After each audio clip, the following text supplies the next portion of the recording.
Hello, नमस्ते। कैसे हैं आप सभी? उम्मीद है आप सभी अच्छे होंगे और पिछला लेक्चर देख के आए होंगे।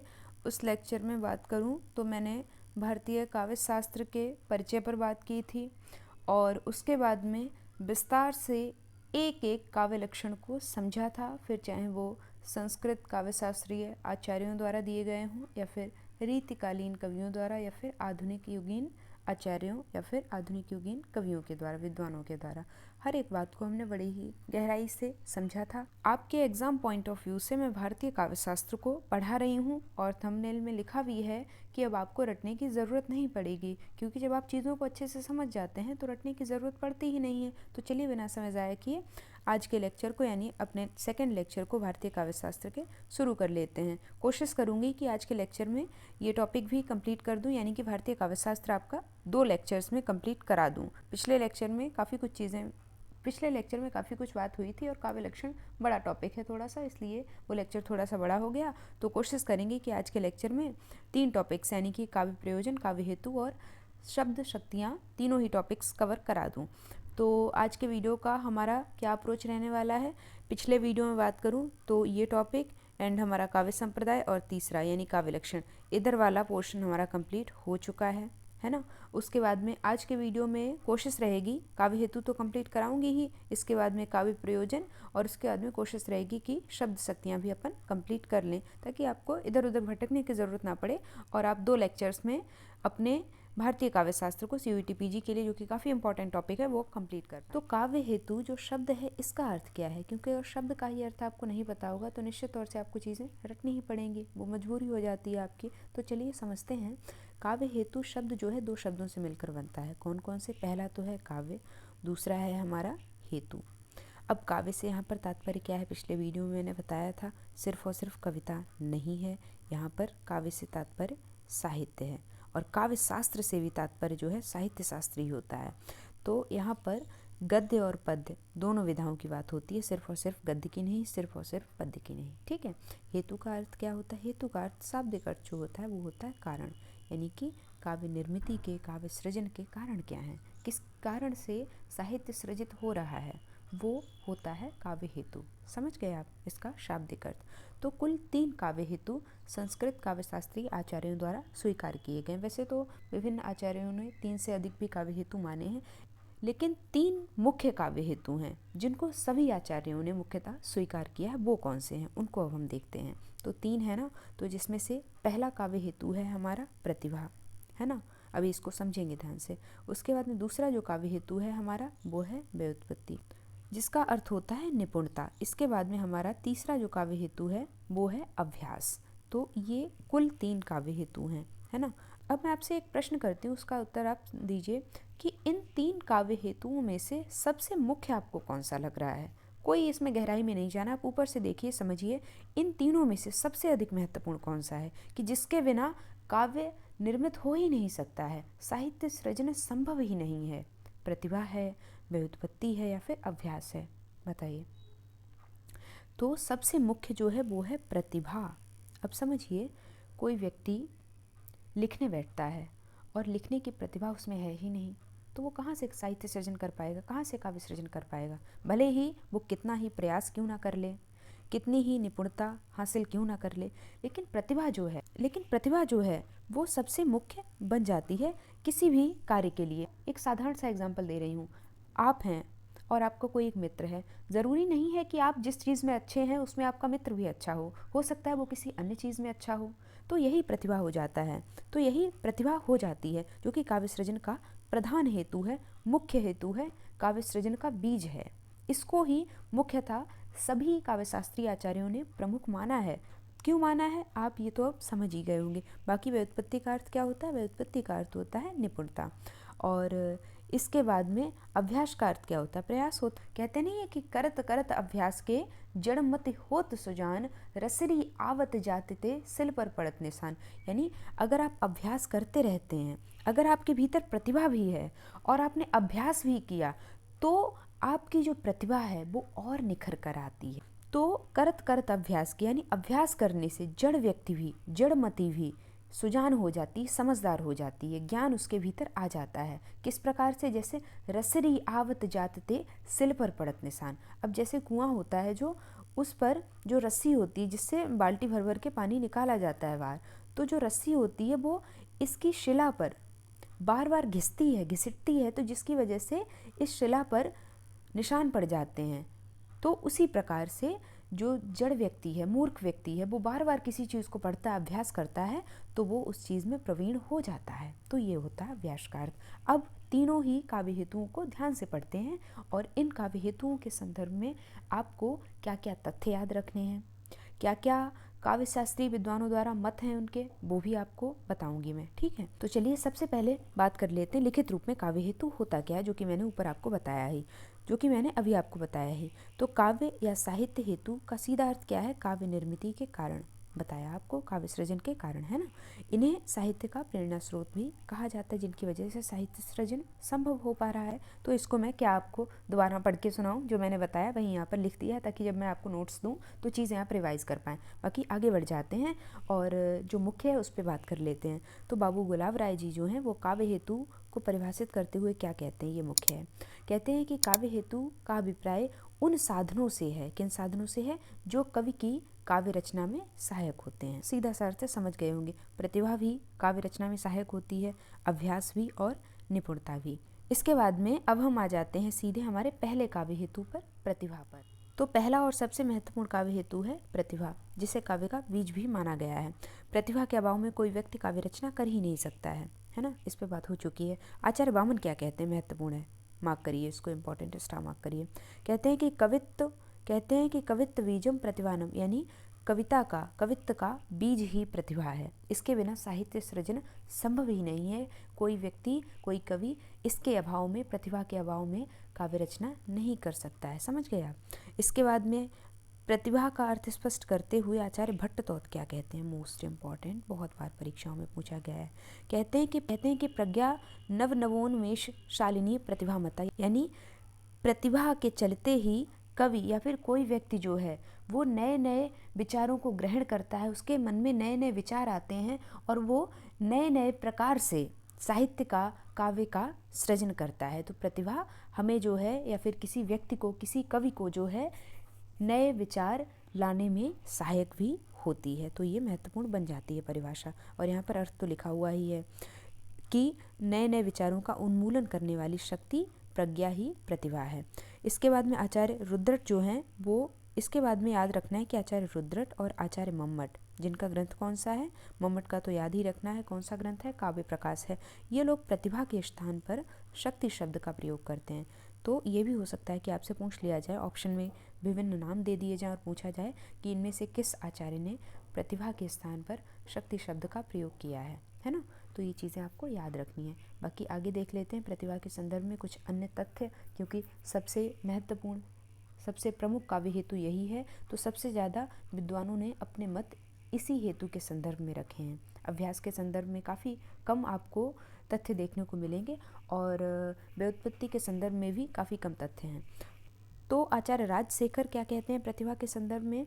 ये कहते हैं कि प्रतिभा व्युत्पत्ति मिश्र संवेत श्रेयस्थे यति, यानी कि प्रतिभा और व्युत्पत्ति, लिखा है ना, प्रतिभा और व्युत्पत्ति, जो कि काव्य के दो प्रमुख हेतु हैं। यानी इन्होंने काव्य में प्रतिभा और व्युत्पत्ति दोनों के महत्व को समान रूप से स्वीकारा है। किसने? आचार्य राजशेखर में।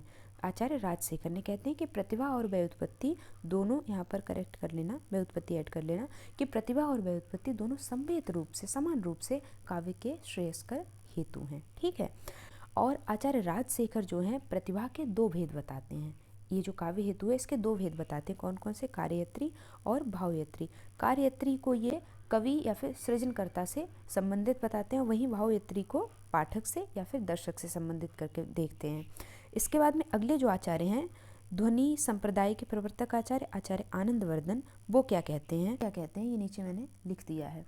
इसका अर्थ है कि प्रतिभाशाली व्यक्ति में वर्ण विषयों का अभाव नहीं होता है, वह प्राचीन वर्णित विषयों में भी नए भाव भर देता है। यानी जो प्रतिभाशाली व्यक्ति है, प्रतिभा का आप महत्व समझ गए होंगे, उसमें वर्ण विषय का अभाव नहीं होता है।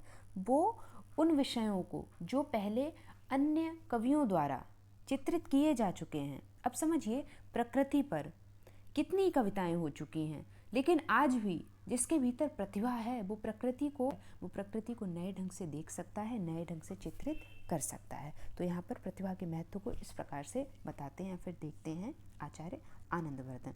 आगे बढ़ते हैं, प्रतिभा के संदर्भ में अगले मत देख लेते हैं। तो अगला मत है आचार्य विश्वनाथ का, और इनका ग्रंथ कौन सा है? इनका ग्रंथ है साहित्य दर्पण। इनका भी ये मत है, इनका ये मत काफ़ी महत्वपूर्ण है। कहते हैं कि प्रतिभा केवला कारणम, यानी प्रतिभा ही एकमात्र काव्य सृजन का कारण है। तो इसलिए ये काव्य हेतु महत्वपूर्ण हो जाता है, क्योंकि इन्होंने एकमात्र प्रतिभा को ही काव्य हेतु स्वीकार किया है। अगले जो विद्वान हैं आचार्य हैं पंडित राज जगन्नाथ हैं। इनका ग्रंथ है रसगंगाधर, रसवादी आचार्य हैं। ये क्या कहते हैं? ये भी प्रतिभा को प्रधान काव्य हेतु मानते हुए कहते हैं कि प्रतिभा ही काव्य के सृजन के लिए अनिवार्य तत्व है। तो प्रतिभा को ही काव्य सृजन का मुख्य कारण या फिर प्रधान कारण मानते हैं पंडित राज जगन्नाथ। अब आचार्य रुद्रट क्या कहते हैं? तो वो कहते हैं कि स्थिर चित्त में अनेक प्रकार के वाक्यार्थी का स्फुरण करने वाला गुण ही प्रतिभा है। यानी कोई व्यक्ति स्थिर बैठा है, उसके दिमाग में कुछ नहीं चल रहा है, लेकिन प्रतिभा ही एकमात्र ऐसा हेतु है, कारण है, जिसकी वजह से उसके मन में नए नए विचारों का उन्मूलन होगा। इसके बाद में आचार्य कुंतक क्या कहते हैं? ये कहते हैं कि प्रतिभा जो है पूर्व जन्म का संस्कार है, यानी ये जो है जन्मजात व्यक्ति को प्राप्त होता है, ऐसा आचार्य कुंतक कहते हैं। वक्रोक्ति संप्रदाय के प्रवर्तक हैं, आपको पता होगा। अगले जो विचारक हैं आचार्य हैं वो हैं आचार्य महिम भट्ट। वो क्या कहते हैं? वो प्रतिभा को कवि का तीसरा नेत्र मानते हैं, है ना। आगे बढ़ जाते हैं। अब बात कर लेते हैं दूसरे काव्य हेतु पर, जो कि है व्युत्पत्ति, है ना। प्रतिभा पर हमने काफ़ी चर्चा की, जहाँ से प्रश्न बन सकते हैं सारे ही तथ्य हमने लपेट लिए हैं पिछली स्लाइड्स में। अब यहाँ पर दूसरे काव्य हेतु यानी व्युत्पत्ति पर चर्चा कर लेते हैं। इसका शाब्दिक अर्थ होता है निपुणता। तो व्युत्पत्ति का शाब्दिक अर्थ क्या होता है? निपुणता, जो कि ऊपर लिखा हुआ है ये, या फिर पांडित्य या फिर विद्वत्ता, जो कैसे हासिल की जा सकती है? अभ्यास से हासिल की जा सकती है। अभ्यास से प्रतिभा नहीं हासिल की जा सकती है, लेकिन निपुणता ज़रूर हासिल की जा सकती है, ठीक है। दूसरा बिंदु है ज्ञान की उपलब्धि को भी व्युत्पत्ति कहा गया है। ये कैसे प्राप्त होती है? ये शास्त्रों के अध्ययन से प्राप्त होती है। आप बहुत सारी किताबें पढ़ो, शास्त्रों का अध्ययन करो, है ना, तो वहाँ से व्युत्पत्ति या फिर निपुणता प्राप्त की जा सकती है। आगे बढ़ते हैं और देखते हैं। आगे लिखा है आचार्य राजशेखर ने व्युत्पत्ति को कैसे परिभाषित किया है। ये इम्पॉर्टेंट है। कहते हैं कि उचिता अनुचित विवेको व्युत्पत्ति। इसका अर्थ समझिए, दो शब्द आए हैं, उचिता अनुचित, यानी उचित और अनुचित का विवेक ही व्युत्पत्ति है। काफ़ी आसान सी परिभाषा है, लेकिन इम्पॉर्टेंट है, इसीलिए मैंने स्टार मार्क की है। आचार्य रुद्रट क्या कहते हैं व्युत्पत्ति के संदर्भ में? कहते हैं कि छंद, व्याकरण, कला, लोक की स्थिति, पद तथा पदार्थों के विशिष्ट ज्ञान से उचिता अनुचित विवेकपूर्ण ज्ञान की प्राप्ति ही व्युत्पत्ति है। यहाँ पर आचार्य रुद्रट के मत में आपको आचार्य राजशेखर के मत से मेलजोल दिखाई दे रहा होगा, सहमति दिखाई दे रही होगी। इसके बाद में आचार्य मम्मट ने व्युत्पत्ति के लिए निपुणता शब्द का प्रयोग किया है। ये आपको पता चल गया ना कि किसने किसके लिए कौन सा शब्द प्रयोग किया है। और निपुणता शब्द का प्रयोग करते हुए लोक और शास्त्र के अध्ययन और अनुशीलन से जो चतुरता प्राप्त होती है उसे ही निपुणता कहा गया है, या फिर उसे ही निपुणता कहते हैं आचार्य मम्मट, ठीक है। पीछे जो हमने बात की आचार्य मम्मट के मत के संदर्भ में, उसी को यहाँ पर मैंने कोट कर दिया है। इसके बाद में आचार्य मम्मट के मतानुसार शक्ति यानी कि प्रतिभा, लोक व्यवहार तथा शास्त्रों और काव्यों के अनुशीलन से उत्पन्न निपुणता यानी कि व्युत्पत्ति एवं काव्यज्ञ विद्वानों की शिक्षा के अनुरूप काव्य सृजन का अभ्यास, ये तीन मिलकर काव्य के कारण है। यानी कि इन्होंने तीनों ही हेतुओं को स्वीकार किया है, लेकिन उसमें मुख्य किसे माना है? मुख्य इन्होंने व्युत्पत्ति को माना है, ठीक है। क्लैरिटी आ जानी चाहिए आपको। आगे बढ़ जाते हैं। आगे बात कर लेते हैं आचार्य जयदेव पर, जिनका ग्रंथ कौन सा है? चंद्रालोक। ये क्या कहते हैं काव्य हेतुओं के संदर्भ में? तो ये कहते हैं कि श्रुति यानी कि व्युत्पत्ति और अभ्यास सहित प्रतिभा ही काव्य हेतु है, ठीक है। इसके बाद में आचार्य रुद्रट और आचार्य कुंतक ने शक्ति, व्युत्पत्ति और अभ्यास को काव्य हेतु माना है, तीनों को ही स्वीकार किया है। इस तो आप व्युत्पत्ति को भी समझ गए होंगे। जैसा कि मैंने बताया ही था शुरुआत में ही, सबसे ज़्यादा मत आपको प्रतिभा के संदर्भ में देखने को मिलेंगे, इसीलिए मैंने आपको उसके संदर्भ में लगभग सब कुछ बताया। और व्युत्पत्ति के संदर्भ में उससे भी कम, अभ्यास के संदर्भ में तो आपको बहुत ही कम तथ्य देखने को मिलेंगे। तो अब अभ्यास पर भी आ जाते हैं। तो अभ्यास जो है तीसरा काव्य हेतु है। इसके बारे में मैंने आपको शुरुआत में ही काफ़ी कुछ चीज़ें बता दी हैं कि अभ्यास आखिर होता क्या है। लिखित रूप में देख लेते हैं कि काव्य रचना के लिए निष्ठापूर्वक बार बार किए जाने वाले प्रयत्नों की अखंड श्रृंखला को अभ्यास कहा गया है। अब यहाँ पर काव्य हेतुओं में अभ्यास की बात हो रही है, तो जाहिर सी बात है काव्य रचना के लिए ही बार बार प्रयास किया जा रहा होगा। तो वही जो अखंड श्रृंखला है प्रयासों की, प्रयत्नों की, वही अभ्यास होती है। इसको इस तरह से भी समझा जा सकता है कि करत करत अभ्यास के जड़मति होत सुजान, रसरी आवत जाते सिल पर पड़त निशान है। आगे बात कर लेते हैं आचार्य बामन क्या कहते हैं इस काव्य हेतु के संदर्भ में। तो आचार्य बामन कहते हैं कि अभ्यासोई कर्मसु कौशलम भावेति, यानी कि अभ्यास के द्वारा ही कवि कर्म में, यहाँ पर करेक्ट करें आप, अभ्यास के द्वारा ही कवि कर्म में कुशलता प्राप्त की जा सकती है। ठीक है, अभ्यास के द्वारा कवि कर्म में कुशलता प्राप्त की जा सकती है, प्रतिभा प्राप्त नहीं की जा सकती है। ध्यान रखिएगा, बामन ने ऐसा कहीं पे भी नहीं कहा है। आगे आते हैं आचार्य भामा क्या कहते हैं। इनका ग्रंथ कौन सा है? काव्यालंकार है। संप्रदाय कौन सा है? किस संप्रदाय का प्रवर्तन इन्होंने किया है? अलंकार संप्रदाय का किया है। कहते हैं कि शब्दार्थ के स्वरूप का ज्ञान करके सतत अभ्यास, सतत का अर्थ है निरंतर अभ्यास द्वारा उसकी उपासना करनी चाहिए। साथ ही अन्य कवियों के कृतित्व का अध्ययन भी करना चाहिए। मैंने कहा नहीं था कि अभ्यास क्या होता है?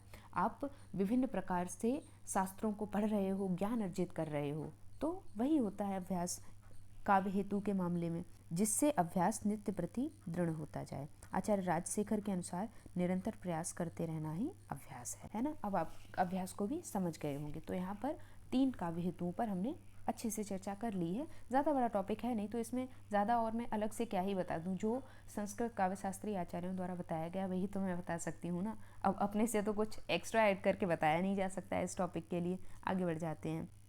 तो पहला टॉपिक आज के वीडियो का हमारा कंप्लीट होता है। क्या टॉपिक था? हमारा टॉपिक था काव्य हेतु। हमने 3 काव्य हेतुओं पर विस्तार से चर्चा कर ली है। आज के वीडियो के दूसरे टॉपिक पर आइए। दूसरा टॉपिक है हमारा काव्य प्रयोजन। ठीक है, इसके बाद में हम शब्द शक्ति पर आ जाएंगे और उसके बाद में हम काव्य शास्त्र को CUET PG के आपके एग्जाम के पॉइंट ऑफ व्यू से बहुत ही अच्छे से कंप्लीट कर लेंगे। तो चलिए चिल होके पढ़िए और ध्यान से चीज़ें समझिए। तो काव्य प्रयोजन पर आ जाते हैं। सबसे पहले इसके अर्थ को समझते हैं, जो कि हमेशा मेरा तरीका रहता है आपको पढ़ाने का, क्योंकि अगर शब्द का अर्थ ही नहीं आपको पता होगा तो आगे की चीज़ें आप कैसे समझेंगे, है ना। सिंपल है। तो काव्य प्रयोजन के अर्थ को समझिए। 2 शब्दों से मिलकर ये भी बना है। कौन कौन से? काव्य और प्रयोजन। काव्य का अर्थ यहाँ पे फिर से वही है, सिर्फ और सिर्फ पद्य नहीं है, गद्य भी है। यानी कि काव्य का अर्थ यहाँ पर विस्तृत है, यानी कि काव्य का अर्थ यहाँ पर साहित्य है। प्रयोजन का अर्थ क्या होता है? प्रयोजन का अर्थ होता है, शाब्दिक अर्थ जो होता है वो होता है उद्देश्य। यानी काव्य सृजन का, काव्य रचना का, साहित्य सृजन का उद्देश्य क्या है? साहित्य रचा क्यों जा रहा है? आपसे कोई पूछे कि आपने कोई कविता लिखी, आपने ये कविता क्यों लिखी है, तो यही होता है काव्य प्रयोजन। अब काव्य प्रयोजन जैसे कई प्रकार से विद्वानों ने इसको परिभाषित किया है अपने हिसाब से। सबने कुछ ना कुछ काव्य के प्रयोजन निर्धारित किए हैं, तो यहाँ पर कोई संख्या निर्धारित नहीं है। तो बड़ा ही आसान टॉपिक है ये, ज़्यादा आपको परेशान नहीं होना है। आ जाते हैं आगे और बात कर लेते हैं। जो भी हमने चर्चा की वही यहाँ पर लिखित रूप में आपको दे दिया गया है। इसको आप खुद से भी पढ़ सकते हैं। हम सीधे आगे बढ़ जाते हैं क्योंकि वीडियो फालतू में लंबी नहीं करनी है ना। आचार्य भरत मुनि पर काव्य के कुल 6 प्रयोजन माने हैं। अभी मैं आपको इनके द्वारा कही गई पंक्ति दिखा दूंगी। तो आचार्य भरत मुनि कौन कौन से? धर्म, यश, आयुष, हित, बुद्धि वृद्धि, लोकोपदेश और दक्षता। और यहाँ पर चरम आएगा, चरम विश्रांति प्राप्ति है। तो ये सारे काव्य प्रयोजन स्वीकार किए हैं आचार्य भरत मुनि ने अपने ग्रंथ नाट्यशास्त्र में। आगे लिखा है, किंतु आधुनिक विद्वानों ने सिर्फ यश, बुद्धि वृद्धि, लोकोपदेश, लोक मंगल की भावना तथा, और यहाँ पर करेक्ट करिए आप, अहितकारी होगा। अहितकारी जो मतलब हितकारी नहीं है, अच्छे नहीं है, मंगलकारी नहीं है, उन विकारों का विनाश करने को ही काव्य का प्रयोजन माना है। इसको मैं करेक्ट करके आपको प्रोवाइड कराऊंगी, ठीक है, आप परेशान मत होना।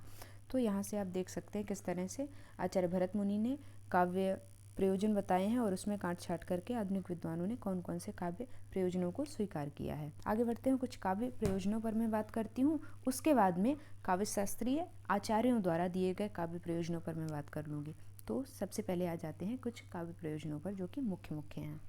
सबसे पहला है यश प्राप्ति। यश प्राप्ति के 2 पक्ष होते हैं। कौन कौन से? पहला पक्ष होता है स्वपक्ष, दूसरा होता है परपक्ष। स्वपक्ष से तात्पर्य होता है जब कवि स्वयं के लिए, यानी कि स्वयं के यश के लिए काव्य सृजन करता है, तो वो तो वो काव्य प्रयोजन का स्वपक्ष हो जाता है ना। और वहीं परपक्ष, जब कवि किसी राजा आदि के प्रशंसा में उसके यश के लिए, उसकी यश कामना के लिए काव्य सृजन करता है ना। यहाँ पर उदाहरण भी लिखा ही होगा, वैसे जैसे पृथ्वीराज चौहान जी की प्रशंसा करते हुए चंद्रबरदाई ने पृथ्वीराज रासो लिखा है, तो वो परपक्ष है। ऐसे ही स्वपक्ष का उदाहरण यहाँ पे लिखा है कालिदास भवभूति इत्यादि का, और यहाँ पे परपक्ष का भी लिखा हुआ बाणभट्ट ने हर्षवर्धन का यश गान किया। इसके बाद में दूसरा जो प्रयोजन है वो है अर्थ प्राप्ति। जाहिर सी बात है, कोई भी कवि काव्य सृजन इत्यादि कर रहा है, जिसके पास यही कला है, तो वो अपना घर तो चलाएगा ही ना, तो अर्थ प्राप्ति यानी धन प्राप्ति भी ज़रूरी हो जाती है, इसमें कोई गलत काम नहीं है। तो लगभग सभी संस्कृत आचार्यों ने इस प्रयोजन को महत्वपूर्ण बताया है। उदाहरण के तौर पे बाणभट्ट ने अर्थ प्राप्ति के लिए हर्षवर्धन के नाम से रत्नावली और प्रियदर्शिका की रचना की है ना। अगले काव्य प्रयोजन पर आइए। तीसरा मुख्य काव्य प्रयोजन है व्यवहार ज्ञान। तो आचार्य मम्मट ने व्यवहार ज्ञान की शिक्षा को महत्वपूर्ण काव्य प्रयोजन माना है। इसको करेक्ट कर लेना आप। पंचतंत्र हो गया, हितोपदेश हो गया, भगवत गीता हो गई। यहाँ पर उदाहरण भी लिखा है कि आचार्य चाणक्य ने चंद्रगुप्त को व्यवहार ज्ञान कराने के लिए अर्थशास्त्र लिखा है, कौटिल्य ने लिखा है ना। इसके बाद में अगला जो काव्य प्रयोजन है यहाँ पर मिस्टेक हो गई है, शिवेतर क्षतय, तो ये आप करेक्ट कर लेना है ना। इसका शाब्दिक अर्थ क्या होता है? इसका शाब्दिक अर्थ होता है अमंगल का नाश। इसमें उदाहरण आ जाएगा हनुमान बाहुक। तुलसीदास ने बाहुक की पीड़ा से मुक्ति के लिए हनुमान बाहुक, जो उनकी काफ़ी प्रसिद्ध रचना है, परीक्षाओं में पूछी जाती है, उसका सृजन किया था। अब देख लेते हैं ऊपर लिखा क्या है। तो लोकहित साहित्य का प्रधान लक्ष्य हमेशा से रहा है, अतः शिवेतर क्षतः या अनिष्टि निवारण के लिए भी साहित्य लिखा जाता रहा है। तुलसीदास ने बाहुक की पीड़ा से मुक्ति के लिए हनुमान बाहुक की रचना की थी। कबीरदास जी की भी बात आप कर सकते हैं। इन्होंने किस प्रकार से विभिन्न पाखंड इत्यादि जो हैं, बाह्य आडंबर इत्यादि हैं, उनके नाश के लिए, प्रथाओं का विरोध इत्यादि करने के लिए उपदेश कहे थे, तो उनको भी आप यहाँ पे ऐड कर सकते हैं। बाकी रीतिकाल से भूषण को आप यहाँ पे ऐड कर सकते हैं। भूषण को तो आपने पढ़ा ही होगा कि किस प्रकार से औरंगजेब इत्यादि के कुशासन को अपने काव्य में वर्णित करते हैं भूषण। इसके बाद में अगले काव्य प्रयोजन पर आइए। अगला काव्य प्रयोजन है पांचवा, यहाँ पर लिखा हुआ है सद्य परिनिवृत्ति, यानी कि आनंद प्राप्ति के लिए भी काव्य सृजन होता है। लिखा हुआ है कि काव्य के आस्वादन से रस रूप अनिर्वचनीय तथा लोकोत्तर आनंद की प्राप्ति होती है। इसको सर्वोत्कृष्ट काव्य प्रयोजन माना गया है तथा इस आनंद को ब्रह्मानंद सहोदर, यानी कि समझिए कोई भक्त है, उसको ईश्वर की प्राप्ति से जिस प्रकार का आनंद प्राप्त होता है, उसी प्रकार का काव्य को पढ़ने से, समझने से पाठक को प्राप्त होना चाहिए। तो ये काव्य का एक महत्वपूर्ण प्रयोजन या फिर सर्वोत्कृष्ट प्रयोजन बन जाता है। हम किस लिए साहित्य पढ़ते हैं? हम नॉवेल्स किस लिए पढ़ते हैं, उपन्यास किस लिए पढ़ते हैं? हमें मज़ा आता है, पढ़कर अच्छा लगता है। तो ये भी एक काव्य प्रयोजन है कि आनंद की प्राप्ति होती है। इसके बाद में अंतिम जो काव्य प्रयोजन है, प्रमुख काव्य प्रयोजनों में से, वो है कांता सम्मति उपदेश। उपदेश की 3 शैलियाँ बताई गई हैं, जो कौन कौन सी हैं? एक तो है प्रभु सम्मित, दूसरी है सुहृदय सम्मित और तीसरी है कांता सम्मित। कांता का अर्थ होता है पत्नी। तो नीचे लिखा हुआ भी है कि काव्य में कांता सम्मत उपदेश समाहित रहता है। जिस प्रकार कांता यानी कि पत्नी मधुर हाव भाव से पुरुष को मुग्ध करके उसे अपनी इच्छा अनुसार अच्छे मार्ग पर, नीति मार्ग पर ले आती है, उसी प्रकार काव्य भी मधुर कथा और ध्वनि के सहारे मनुष्य को उच्च आदर्शों की शिक्षा देता है। तो यहाँ पर हमारे 6 प्रमुख काव्य प्रयोजन समाप्त होते हैं। अब जैसा कि मैंने कहा था कि इसके बाद हम काव्यशास्त्रीय आचार्यों द्वारा जिन जिन काव्य प्रयोजनों को स्वीकार किया गया है, महत्वपूर्ण बताया गया है, उस पर अब हम चर्चा करेंगे। तो चलिए उस पर आ जाते हैं। तो संस्कृत आचार्यों द्वारा वर्णित काव्य प्रयोजन कौन कौन से हैं? पहले हैं आचार्य भरत मुनि, जिनके बारे में शुरुआत में बात हो चुकी है कि इन्होंने काव्य के कुल 6 प्रयोजन बताए हैं। नीचे इनकी पंक्ति एज इट इज़ लिख दी गई है। नाट्य जो है धर्म, यश, आयु, हित और बुद्धि वृद्धि करने वाला तथा लोकोपदेश का जनक होना चाहिए या फिर होगा। तो इस तरह से ये नाटक के आधार पर काव्य का प्रयोजन बताते हैं। आगे बढ़ते हैं। अगले जो विद्वान हैं, विचारक हैं, काव्यशास्त्रीय विद्वान हैं भामा। ये अपने ग्रंथ काव्य अलंकार में काव्य के कुल 7 प्रयोजन बताते हैं, जो कि नीचे लिखा हुआ है। इसका अर्थ है कि सत्काव्य यानी कि अच्छा काव्य, उच्च कोटि का काव्य का अध्ययन जो है धर्म, अर्थ, काम, मोक्ष प्राप्ति ये 4 वर्ग है ना, धर्म अर्थ काम मोक्ष, चतुर्वर्ग की प्राप्ति। आगे आप पढ़ेंगे इसको। कलाओं में निपुणता, कीर्ति और गति प्रदान करता है या फिर करना चाहिए काव्य को। आगे बढ़ते हैं। अगले जो काव्य शास्त्रीय विद्वान हैं वो हैं आचार्य वामन। इनका ग्रंथ कौन सा है जिसमें इन्होंने काव्य प्रयोजन बताया है? तो इनके ग्रंथ का नाम है काव्यालंकार सूत्रवृत्ति। उसमें ये काव्य के 2 प्रयोजन बताते हैं। सबसे पहला कीर्ति और दूसरा प्रीति। कीर्ति किसको प्राप्त होती है? कीर्ति प्राप्त होती है जो काव्य का सृजन करता है, रचनाकार। और प्रीति किसको प्राप्त होती है? प्रीति यानी कि आनंद वो प्राप्त होता है पाठक को या फिर दर्शक को या फिर श्रोता को, है ना। इसके बाद में चौथे जो विद्वान है काव्यशास्त्रीय विद्वान आचार्य मम्मट, ग्रंथ है काव्य प्रकाश। उसमें काव्य प्रयोजन बताते हुए क्या कहते हैं ये लिखा हुआ है नीचे। इसका अर्थ है कि काव्य जो है यश प्राप्ति, व्यवहार ज्ञान, अमंगल नाश, तत्काल लोकोत्तर आनंद प्राप्ति और कांता के समान मधुर उपदेश यानी कांता सम्मत उपदेश के लिए होता है। जो हमने अभी ऊपर काव्य प्रयोजन पढ़े हैं, जो मुख्य मुख्य हैं, 5 से 6 हमने पढ़े हैं, तो वो यहाँ पे आपको दिखाई दे रहे होंगे। इसीलिए हमने वहाँ पर जो कॉमन प्रयोजन है वो हमने पहले ही पढ़ लिए हैं। इनको आप अब आसानी से समझ पा रहे होंगे। बाकी आगे बढ़ते हैं। आचार्य कुंतक पर बात करते हैं। वक्रोक्ति संप्रदाय के प्रवर्तक हैं। ये क्या कहते हैं? ये काव्य के कुल 3 प्रयोजन मानते हैं। कौन कौन से? पहला तो है चतुर्वर्ग की प्राप्ति। चतुर्वर्ग कौन कौन से हैं? धर्म, अर्थ, काम, मोक्ष। ठीक है। दूसरा है व्यवहार आदि के सुंदर रूप की प्राप्ति। तीसरा है लोकोत्तर आनंद की प्राप्ति। ये तो लगभग सबने स्वीकार किया है और नीचे लिखा हुआ है इनका सूत्र। इसके बाद में आचार्य विश्वनाथ क्या कहते हैं? आचार्य विश्वनाथ जो हैं मुख्यतः चतुर्वर्ग की प्राप्ति को ही काव्य का मुख्य प्रयोजन मानते हैं। बाकी यहाँ पर क्या लिखा है? तो लिखा है कि आचार्य विश्वनाथ ने काव्य के प्रयोजन के तहत चतुर्वर्ग की प्राप्ति को महत्व दिया है ना, लिखित रूप में। इनके अनुसार शास्त्र का भी यही प्रयोजन है, किंतु शास्त्र का अनुशीलन कष्ट साध्य है और सबको सुलभ नहीं है, क्योंकि शास्त्र सबको समझ नहीं आ सकता है, क्योंकि हर व्यक्ति उस स्तर का ज्ञानी नहीं होता है। तो इन्होंने कुल मिलाकर चतुर्वर्ग की प्राप्ति को ही, चतुर्वर्ग क्या है फिर से बता रही हूँ, धर्म, दूसरा अर्थ, तीसरा काम और चौथा मोक्ष, इसकी प्राप्ति को ही काव्य का मुख्य प्रयोजन, प्रधान प्रयोजन स्वीकार किया है। इसके बाद में कुछ अन्य काव्य प्रयोजन हैं रुद्रट और भोजराज के, वो भी आप देख सकते हैं यहाँ पर लिखे हुए हैं। हो सकता है परीक्षा में पूछ लिया जाए कि अभिमत वर्ग की प्राप्ति काव्य प्रयोजन किसने माना है? तो रुद्रट ने माना है। तो इस तरह से ये 2 काव्य प्रयोजन भी आपको एक सरसरी नज़र से देख लेने। अब बात कर लेते हैं हिंदी साहित्य जगत के कुछ विद्वानों ने भी कुछ काव्य प्रयोजन दिए हैं जो कि परीक्षाओं में देखने को मिल जाती हैं पंक्तियाँ। मैं नहीं चाहती कि मैं कोई भी टॉपिक छोड़ दूं और उससे प्रश्न पूछ लिए जाएं और जाए तो मुझे पर्सनली काफ़ी बुरा लगेगा, इसलिए मैं एक एक टॉपिक को कवर कर देती हूँ। तो देख लेते हैं, जल्दी से देखेंगे कि हिंदी के विद्वानों द्वारा कौन कौन से काव्य प्रयोजन बताए गए हैं। तो आ जाते हैं आगे। कबीरदास जी के अनुसार काव्य का प्रयोजन क्या है? लिखते हैं, तुम जिन जानो गीत है यह निज ब्रह्म विचार। सीधी सीधी पंक्तियां आपको एक बार सरसरी नज़र से पढ़ लेनी है। स्वामी तुलसीदास जी काव्य के प्रयोजन क्या मानते हैं? 2 मानते हैं। सबसे पहला स्वांत सुख है, दूसरी पंक्ति है कीरत भनित भूत भल सोई। तो कुल मिलाकर 2 काव्य प्रयोजन इन्होंने स्वीकार किए हैं। पहला तो स्वांत सुखाय यानी कि स्वयं की सुख की प्राप्ति के लिए, दूसरा है लोक मंगल के लिए जो कि रामचरितमानस है। आगे बढ़ते हैं, बात कर लेते हैं मैथिली शरण गुप्त जी क्या कहते हैं। मैथिली शरण गुप्त जी का मत है, बहुत ही महत्वपूर्ण है, परीक्षाओं में बहुत बार पूछा गया है कि केवल मनोरंजन न कवि का कर्म होना चाहिए, उसमें उचित उपदेश का भी मर्म होना चाहिए, यानी केवल और केवल मनोरंजन के लिए काव्य सृजन, साहित्य सृजन नहीं होना चाहिए। आचार्य रामचंद्र शुक्ल क्या कहते हैं? कहते हैं आचार्य रामचंद्र शुक्ल क्या कहते हैं? वे कहते हैं कि कविता का अंतिम लक्ष्य जगत में मार्मिक पक्षों का प्रत्यक्षीकरण करके उसके साथ मनुष्य हृदय का सामंजस्य स्थापित करना है। अगला काव्य प्रयोजन भी आचार्य रामचंद्र शुक्ल जी का ही है कि मन को अनुरंजित करना, उसे सुख या आनंद पहुंचाना ही यदि कविता का अंतिम लक्ष्य माना जाए तो कविता विलास की एक सामग्री हुई। काव्य का लक्ष्य क्या है? काव्य का लक्ष्य है जगत और जीवन के मार्मिक पक्षों को गोचर रूप में लाकर सामने रख देना, प्रकट कर देना। इसके बाद में महावीर प्रसाद द्विवेदी जी क्या कहते हैं? ज्ञान का विस्तार और आनंद की अनुभूति को काव्य का प्रयोजन मानते हैं।